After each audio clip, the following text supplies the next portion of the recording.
What's going on, guys? This is Ethan, the Games Adjuster, and today we are talking about the 1 to 4 player game, Paladins of the West Kingdom. So this is the second game in the West Kingdom trilogy. You've got Architects, Paladins, and now Viscounts. This is the second occupation direction of the location series by Garphill Games. First one started with Raiders of the North Sea and all those games, shipwrights, etc. So, and Explorers. This is second one of the West Kingdom, and it's a worker placement game, probably the heaviest of the three. So let me go down to the table. I'll show you pretty in depth of how it plays, I think, and then I'll show you how I pack it away, and then we'll come back here with some final thoughts. So here we go. Okay, the setup of this game has got quite a few things going on. I'm just going to talk through them very briefly. So you have two main boards here that are in the center of the play area that the players will be interacting with through different actions, as well as looking to for new actions that they can take as you get into the third through seventh rounds of the game, as well as in-game scoring conditions that will be revealed. You've also got some townsfolk here at the top that will be shuffled as part of a deck and will give the players different abilities through other actions. You'll be drafting one of these at the beginning of the game as well. I've gone ahead and done that step here and put that next to my area. Each player will have their own player board where they will be placing a majority of their workers on. So again, there will be some new spaces available in these green cards, but most of the worker placement is going to be here on your own board. Each of these boards is the same. Each of these boards will also be populated with these tokens here for the different actions you're taking. So that you got the red garrisons here, the monks, I believe they're called. You've got some of these buildings, as well as these jars here of different denominations, and they're written down here. You've also got a wide variety of player workers. So you've got the white basic ones, red, green, blue, black, and then you've also got, much like the other games in the same family of, location of the directional location or occupation of the directional location, you've got, your regular resources here, coins, and then you've actually got some more workers in this game, some purple workers. Okay, somebody's going to get this first player token. Each player is going to begin with 3 coins and one of these provisions. You've also got a number of coins set up here in the tax area based on the player count. So in a 2-player game, which we'll simulate here, there are 5 coins there. There are some debt cards. There are also some suspicion cards here, these black and purple cards up here. And then these are the outsiders that you will also be shuffling from this large deck of cards and revealing a certain amount and setting those up. And after that, we will start taking turns. So at the beginning of every turn, you're going to reveal a new card for the round. So in round 1, we're actually going to reveal this first card. And this will offer in-game scoring conditions. So here, each player who has 5 of these monk pieces placed out will be getting 4 points at the end of the game. And the points are on the board here. So if I turn this way a little bit, you can kind of see more of what that's going to be. So there's 4 points, 6 points, 8 points, and as the rounds progress, you'll be revealing more of these. In the second round, you'll just reveal this one. In the third round, you'll reveal 2, and in the 4th through 7th round, you'll just reveal 1 of those tokens or cards. All right. You'll also be after you've done that, players will be drawing a number of these paladin cards, and the base game is 3. There are some variants where you can draw maybe 4 and then choose one to keep or whatever if you have some of the promos, but you'll draw 3 normally. And these paladins have a few different things on them, so they have different names, unique artwork, that's nice. And then you've also got some special abilities here. So this is actually a promo card, but it will tell you the number of either influence, faith, or strength. Red is strength, blue is influence, faith is black, that you will get a temporary increase on your board, on your own player board here. It is tracked on the left side, and you won't actually physically move this up, but you'll have this plus whatever your normal stat is for the rest of this round. And then you'll also get a certain color of workers to join your board here and be able to be used in the round. So here would just be 2 white workers. This one would give you 2 green. This one is actually unique in that it copies a card that was used previously, so you would get the same attribute increase in the same workers of the previous card you use. So you'll choose one of them to play right now. Let's say we chose this one. We'll put that face down, actually in this area here. This would be to the side. One of the cards will be placed back on the top, whichever one you choose, and the other will be placed on the bottom. All right. That's all being done simultaneously, and then once everybody's chosen their card, they will be revealing what they chose. So here I would just go ahead and get 2 white workers. And then we'd also have some of these available. These are going to be the tavern cards that will be placed out based on the player count. It's the number of players plus 1, so we'll put out 3 of those here. And the players, starting with the first player, will go clockwise, revealing their cards, taking the workers that they gained, and drafting one of these cards. And these will offer new workers that you can be used on your board here. Some of these locations will require certain color workers. Anyone that's transparent can be used by any worker. The purple workers, which can be seen here, are wild, but with them comes suspicion cards, and we'll talk about that momentarily. So players will draft these, so I might go ahead and say, yep, I'm going to take this one. I'll tap it there to show that it's been used. I'll take 2 red, a white, and a purple worker, and then I'll add that to my supply of workers here. And then the next player would go, so they might take this one, and I haven't set up a second player, but just imagine that they did, and one of the cards will always not be used. After that, starting with the first player and then going clockwise, each player will either take an action or pass. All right, so let's talk through what these actions are. On the left side of your board here, the primary focus is going to be around using actions to get resources. So if you look at the left side here, you've got develop, hunt, trade, recruit, prey, and conspire. Develop is going to interact with these green buildings here. It can be used by any 2 workers. You'll place those workers on the spot, and then you'll spend 4 coins. So I couldn't do that right now, but let's say I did. Then I would place one of these buildings and place it on the right side of my board. And what this will do is decrease the cost of using these different buildings. So let's say I was really planning on going hard on the commission action because it does let me place these out, and I know that this will give me in-game points.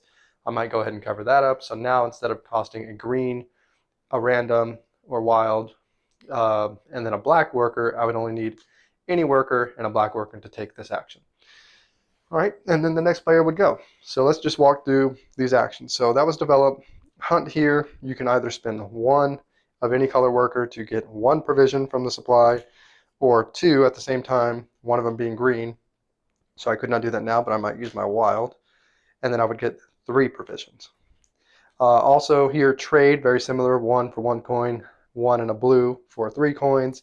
Recruit is kind of unique. You either do 1 or both, but there's not the kind of connected thing like the other one. So if I were to spend 1 of any worker, I could interact with these townsfolk at the top of the shared board. So let's go up to them real quick here and kind of highlight what they do.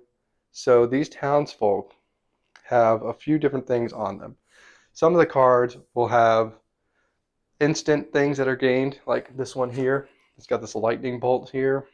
Sorry, there we go. Get a coin when it is kind of recruited. But others won't have that, but all of them will have a discard ability and a kept with you ability. So the discard ability is on the top right. So if you look here, this one here, Conspirator, if you take this card by spending 1 worker, and that's the X symbol, you'll get the X reward, which would be 1 wild purple worker. And you'll just take that purple worker there. Now, if you were instead to choose one of the other ones along this track, then you have to maybe spend some resources. So to take this patron here, you spend 1 coin and then you get the 2 things at the top, which would be 2 tax, and you'll take that from the shared tax pool at the top of the other main board.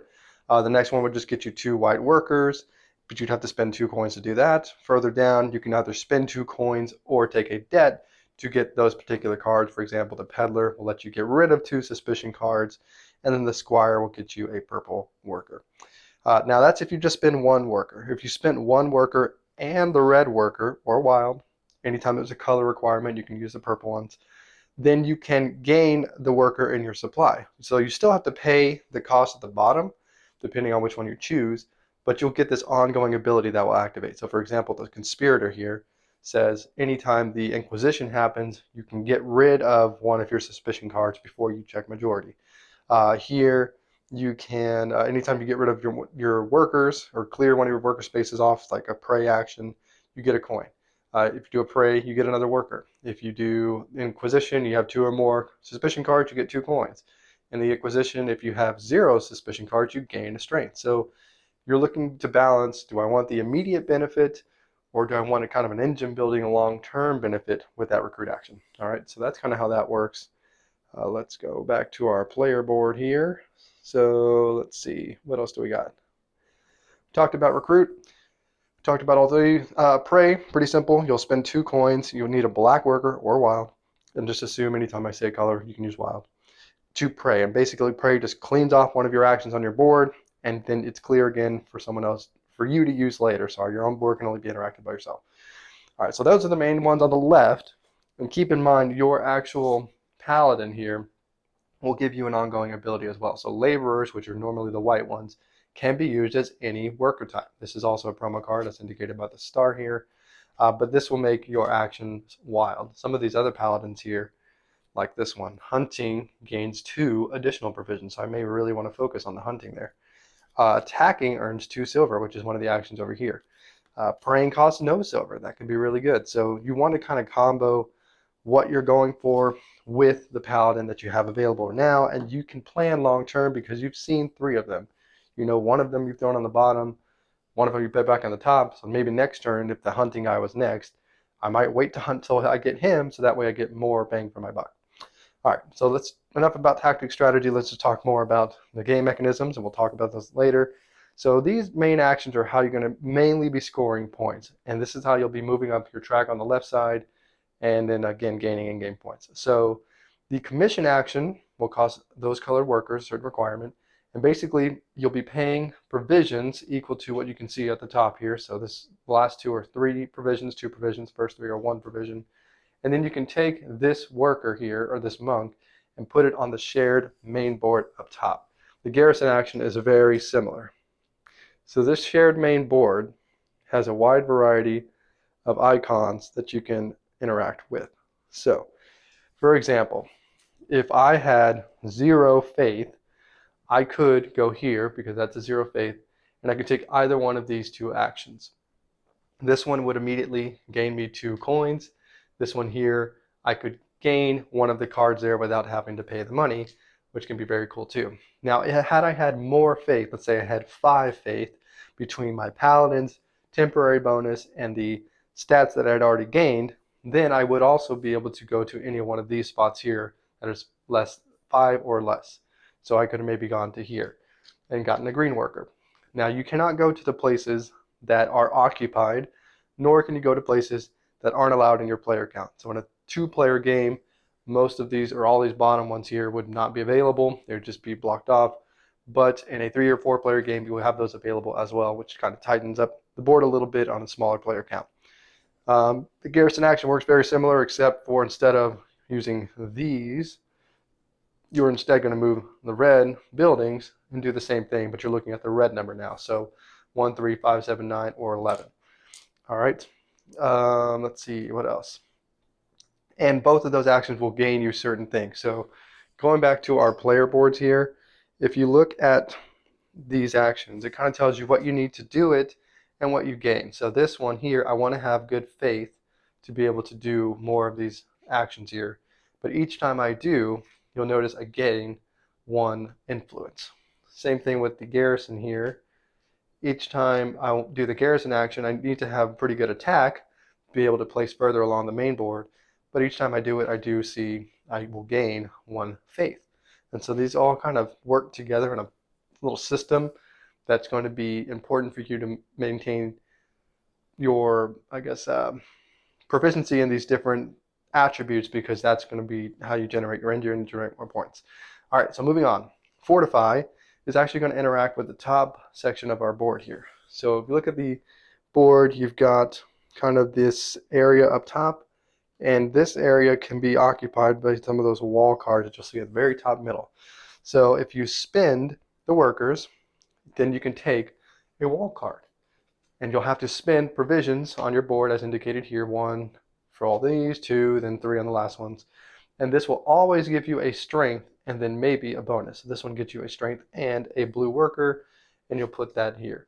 Some of the other in-game cards might require you to build walls. Like, for example, in the second and third rounds, we'll see that garrisons are an in-game scoring bonus, and then attacked people are an in-game bonus. But there are more of these cards that were not selected for this game that will add some variety there. Maybe walls is something you want to go for.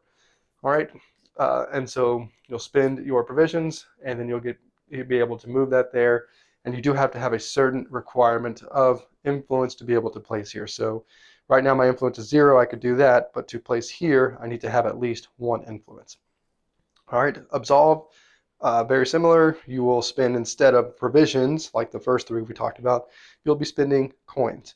So here I can have 0 influence, spend 1 coin, and then place this on this side of my board. I will get the immediate benefit of where I place it. So maybe I'll get a townsfolk, or I'll get rid of suspicion, or I'll be able to flip over debt. Once I place that there, I'll get that benefit. This is just a white worker. And then I will also get rid of a suspicion card if I had one. All right, and then more influence that you have, the more of these you can place out. And all of these, once you get to the last part of them, you'll get more in-game points, the lowest number that you can see, or that's been cleared off. All right, last 2 here are going to be interacting with these outsiders. So attacking requires these numbered workers, and you're going to be looking at your strength values. So very similar to like the townsfolk kind of. On the top right is a instant ability that you will get, or benefit you'll get for attacking these people. And so here, the vigilante, if I were to attack her, I'd have to have at least a strength of 1. So for every 2 strength I don't have, I can spend a coin to increase that. So basically skip further down. But let's say I just want to do this one. This paladin here gives me a temporary of 3. So I could even go after the hero, which I might do instead, actually. Let's say we're going to go after the hero. This is a promo card as well. I have 3 strength, so I can defeat her. I will gain 1 influence. And then I will also gain a purple worker. Okay, now, if I attack her. If I wanted to, I could try to convert her, which is the final action here. And converting costs faith. So I'm looking at the faith value. If my faith was 2, right now it's 0, so I could not do this. But let's say I wanted to convert this vigilante. Instead of getting the immediate bonuses on the right, I will gain a strength and then get these in-game conditions to add to my board. And these these outsiders are placed at the bottom of your board. The first one is free, but the furthermore you get, the more coins you're going to have to spend. And they just kind of slide down here at the bottom, right in front, and you'll keep these. And these offer in-game scoring bonuses. For example, this vigilante here says you get a point per every 2 of these jars that you've placed out on the side. All right, and you can get that, and then these will refill at the end of the round. And they get more powerful, some of them here, like you get a point per each one of these types of outsiders you convert, and they have their little symbol on the top left, which indicates what kind of type they are. So like vigilante was the yellow one. This one I might want to combo with it. A point per one of those are converted. So if I get her and then I get that one, that's already 2 points. Very good. And there's all kinds. This one may be points per every blue symbol that you've attacked and defeated. And the ones that you attack, you'll get the instant bonus, and then you'll keep them face down in your area. You'll also keep your townsfolk there too. Okay, so let's talk more now about taxing and suspicion. So as I mentioned at the setup, you're going to have these tax pool of money up here on the top center. So for 2-player game, it's going to be 5. Certain actions will have this red coin symbol, like on some of these suspicion cards, and that will be the number of coins you have to take from there. If ever a player empties this out, let's say it just through several turns it got empty, if they needed to take more from the tax that's not available, they would just finish taking it from the supply, and then there would be an inquisition. In the inquisition, players are going to look at how many of these suspicion cards that they have, and you will store those on your player board here at the very top. So let's say I had already gained a couple maybe through different actions. I got a coin from that, and then I got coins. Some of these actually give you nothing, like this one here. But then they would check how many they have, And whoever has the most of these will gain a debt card. A debt is 3 negative points at the end, but can be paid off through different means. So anytime you see one of these symbols here, like the vases will do that for you. If I were to put this here, I would get to flip over one of my debt cards, and now it is worth 1 point. That's a 4-point swing, right? So if I was at 10 and I kept it negative, that's 7. If I gain a point, I'm at 11. So very important. So for whoever had the most of these will gain a debt, unpaid debt, and then they will lose half of their suspicion rounded down. So I only had 2, so I would lose 1, and I would take the top one and put it in the discard pile.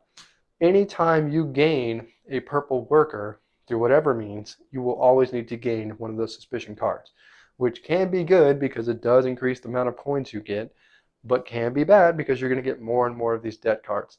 Now, some of these in-game scoring conditions, like this guy here, the trader, he actually will, for each debt card, will get 1 less negative point. So maybe if you stack him with someone else, you're not really worried about paying the debts off because you're not losing as many points, but typically you want to get rid of those.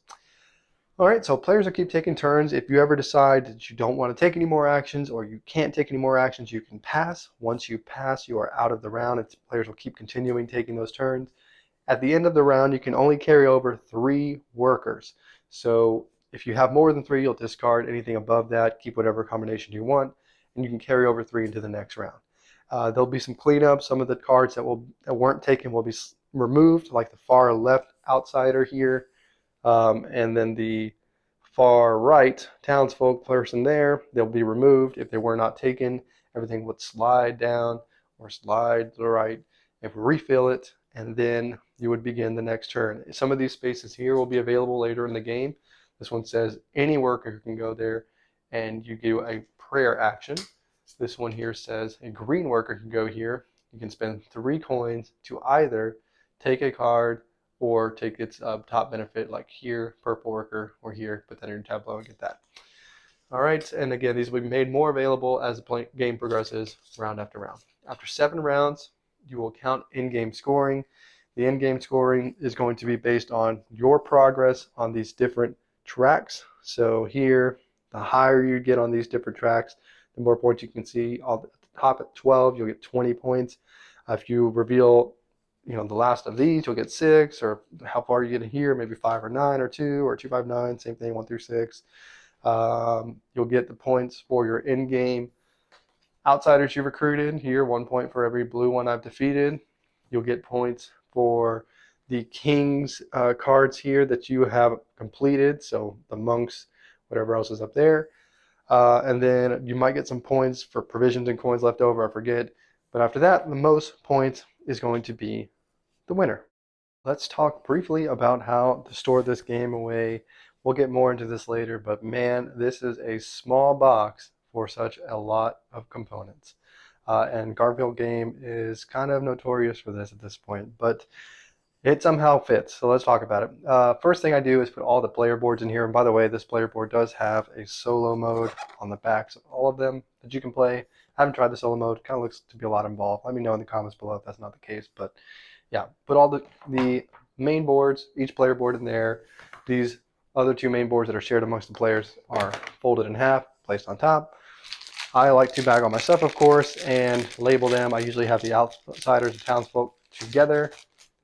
I've got the Paladins. There is, again, some promo stuff in here. And by the way, that's kind of the other variants. You could draw 3. Instead of draw 3, you can draw 4 and then pick 3 of them to one to take out of the game entirely.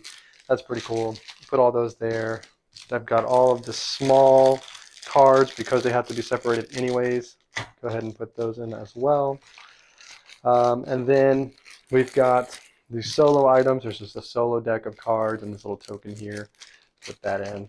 And then you've just got the provisions and the workers and all that. So provision to coins, usually put that together with the first player because it's got to be sorted out to begin the game. All the workers, I sorted it out in the demonstration. You don't necessarily have to do that. You can just pour them in the pile. You're going to be interacting with these so often that there's really no point to sort them.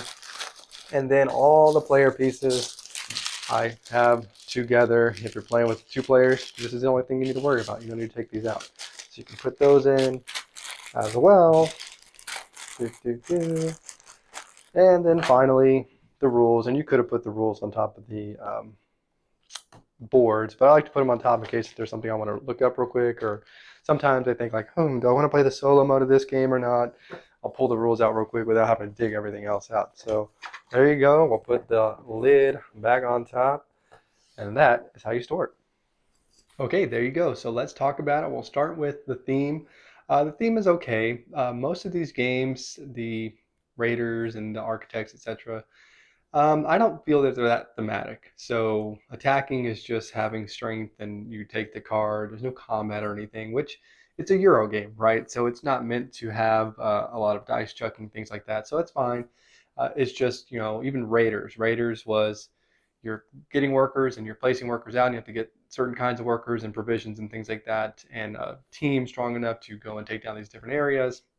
Here, you're just placing garrisons based on the kind of workers you need.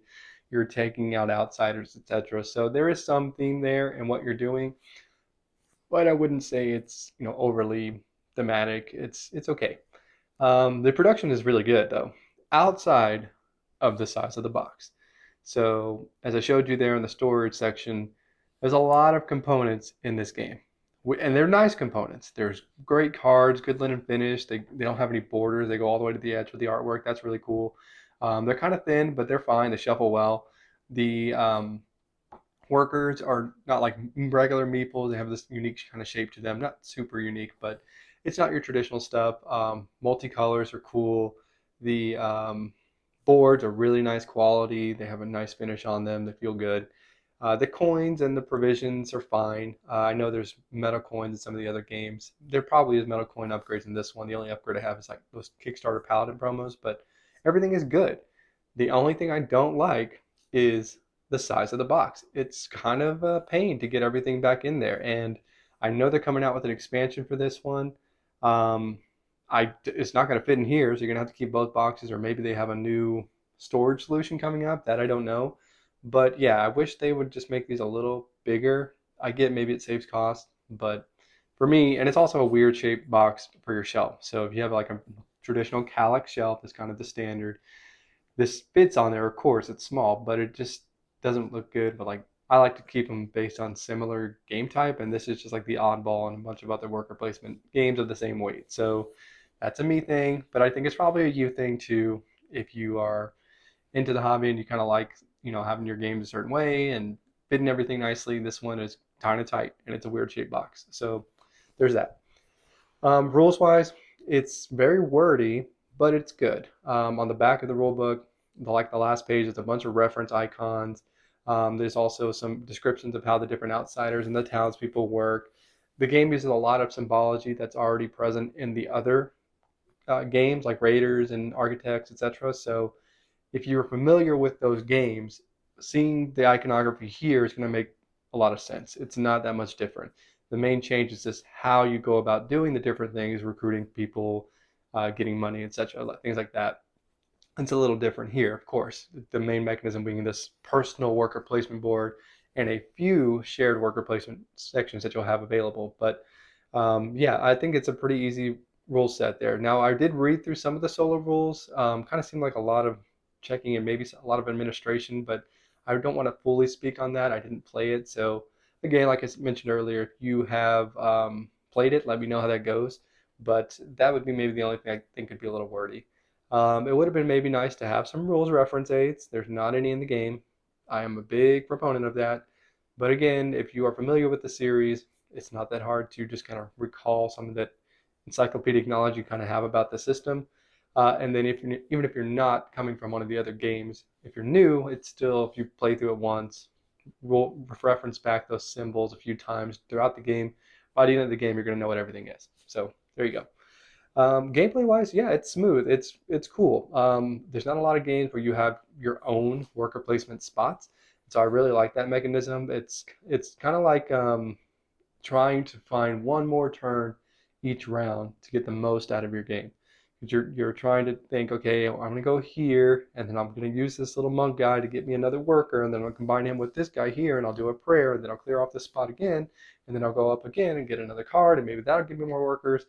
You're just looking for one more turn always. So sometimes you're going to have to pass. But that doesn't necessarily mean it's a bad turn. Maybe the Paladin selection you had this turn wasn't great. Maybe you kind of got blocked off on something that you're really hoping to do, but you know the next Paladin coming up is going to be better for that anyways. So it might be okay to just pass, save 3 workers, and then next turn when you get 6 more, you're gonna have 9 workers to do, work with. Maybe a new really cool special spot that's available on the shared board, and you can kind of make some good combos there. So I really, really like that. I really like that search for the next turn, trying to make every single turn most optimal.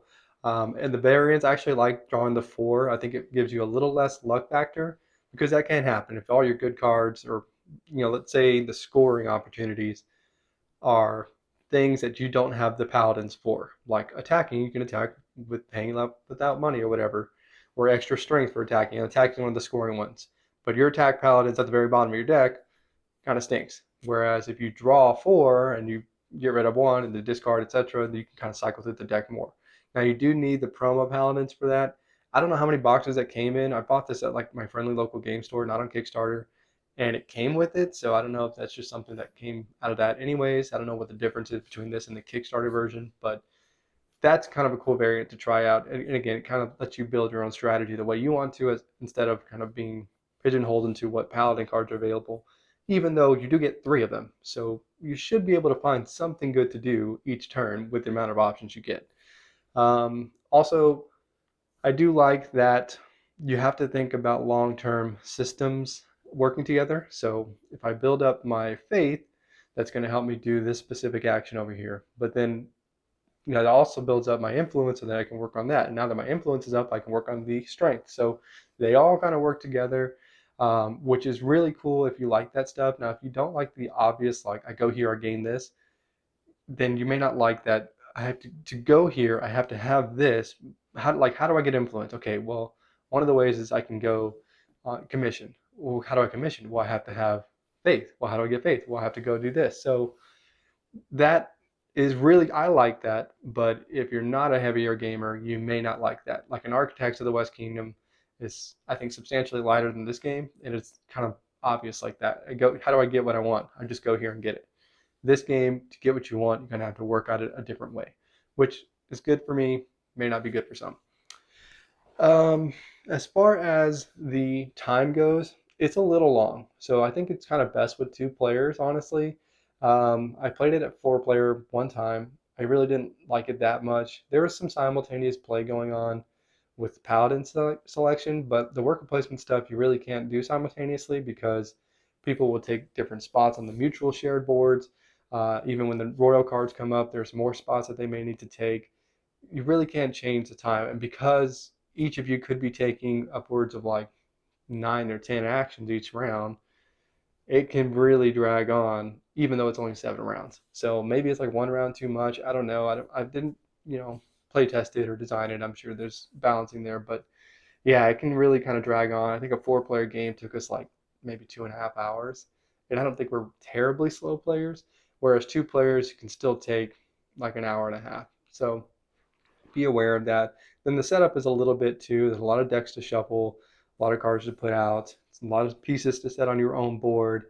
Shuffle your paladin deck, because there's phases to the round, which I don't mind phases. Some people are like, I don't want phases in the game. I don't mind that. I think it keeps things moving. Uh, in a way that people can, like, if you're new to the game, you're not like lost. You feel like, okay, I have some direction. But because there are phases, it can slow down too because you got to shuffle, do some administration, put the new tavern cards out. Everybody's selecting a paladin. They're picking that. They're getting the workers. Now they're flipping new cards, whatever, resetting the offering of outsiders or townspeople. It's just a lot of little things that add more time. Not to mention, again, the players are taking a lot of actions on their turn. So keep that in mind because it's a heavier one. It's going to take a little longer than, let's say, an Architects, which you might be able to finish in like an hour, even at 4 players. So as far as variety goes, excuse me, this is probably my biggest ding on this game, actually, and maybe why it won't be staying in my collection much longer as of now. So variety-wise, I don't feel like there's that much. So it's the same board spaces you're going to see. You have the same worker placement spaces you're going to see. You can do any of them at the beginning of the game. It's just how much they get cheaper as you go. And I feel like your game is, for me anyways, I'm very goal oriented. So my game is kind of defined by what the goals are. So the first card comes out. If it's the commission one, well, then I'm going to go for that. And then I'm just going to work my engine on that. And the first, second, and third round are really going to define the rest of my game. So I'm going to go for all of those. And while doing those three, try to get some extra points, maybe through some conversions of people or whatever might be the best way. Because if it's commissions, the walls, and let's say converting people, well, then I know that's what we're going to work for. So I'm going to get all that, and then while I'm converting people, I'm going to look at what they need to score and then focus on that too. So it maybe be like my fourth thing to go for. And then the other things that I'm not really going for are going to kind of fall to the wayside. If garrisons aren't part of it, I'm not really going to worry about that, other than to get more faith or influence or whatever it is to help with the other things I'm working on. So that could be a me thing. I don't think so, though. I think that's kind of how you would do best in the game, is to really kind of focus on a few things and highlight those. And those are probably the obvious ones to go for, because outside of the extra scoring from them being in-game conditions, there's not that much of a difference between the different routes. So if I went really hard in garrisons or really hard in commissions or really hard on attacking, whatever, the amount of points I'm getting for that isn't much different than each other. So I might as well go for the ones that the goals are, because I'm getting the regular points I would normally get plus extra points for them being in-game conditions. I think that's the way it was designed. You're supposed to, it's going to give you direction and also help those who are working on the game's goals. And that's not to say you can't do well with the other stuff. Maybe somehow, I don't think you can possibly get all your tracks up to 20, but you might get one or 12 or whatever, but you might get it all the way up and do okay with that maybe. But I think you kind of have to go for the goals. And in that case, I don't feel like every game is that different. There's not that many different goals. I think it's like maybe like 7 or so. You only use 3 at a time. So I don't know. It just doesn't feel that different each game. And I like it, but even as it stands now, I don't know. I just don't know how much I'm going to want to come back to it because of that. Now, I do know, like I mentioned earlier, there is an expansion coming up. I think it was Kickstarted recently. I didn't jump on that because I wasn't sure kind of how my game group felt about the game. So maybe if the expansion comes out, I hear it's good, I might get this game back. But with all that said, I do really like the game. I like that it's a heavier game in this family of games. I like having my own board and really trying to puzzle out those extra turns. But the variety kind of keeps it, iffy for me. So I still, again, really, I keep saying that to say this. It's an 8 out of 10 game for me. This is a really, really, really good worker placement game. But with that said, I am going to be actually getting rid of it, just because I have other worker placement games I like more, that I feel change more from game to game than this one does. But if you are looking for like the heavier Paladins game, and you don't mind waiting for the expansion to come out later, this might, come back to my collection later. I'm not going to wait for it. I only have certain shelf space. So if it does wow me, I might get it back. And that might be something, again, for you to consider. But yeah, it's a really, really, really good game. I like it compared to the other ones. So I haven't played too many of them. I haven't played Viscounts. I played this one. I played Architects. I played Raiders of the North Sea. I haven't played Raiders of Scythia. And I haven't played Explorers or Shipwrights of the North Sea, which I think pretty unanimously weren't as good as Raiders to begin with. And I think anything in the West Kingdom is better than those two, but pretty comparable to Raiders. So I played the main 3 outside of the newest one, Viscounts. And of the 3, I think this is my favorite. Paladins, Architects, and Raiders. This one's my favorite. But, and that's really just because Raiders, I don't know, kind of gets a little samey. You only have the same worker spaces, and you just go up and try to get the best one you can, and you roll some dice, and you be a little lucky. And then Architects is cool, but I feel like somebody has to police the other players, otherwise they're going to run away with it. And if you have to spend your turn to stop someone else, then it kind of sucks. So, I'm not a review of those other games, but anyways, this is my favorite one. So if that sounds good to you, get it, check it out. It's still really good, 8 out of 10. If you have any other games like this, or if you've played maybe Viscounts, let me know how that one goes in comparison to this one. Do you feel it's heavier? Do you feel it's lighter? Are there other Garphill games that I should check out? I know Circadian's First Light looks pretty cool. It's like a dice placement one. Share that with me below as well. Remember to like, comment, and subscribe, and I will catch you on the next one.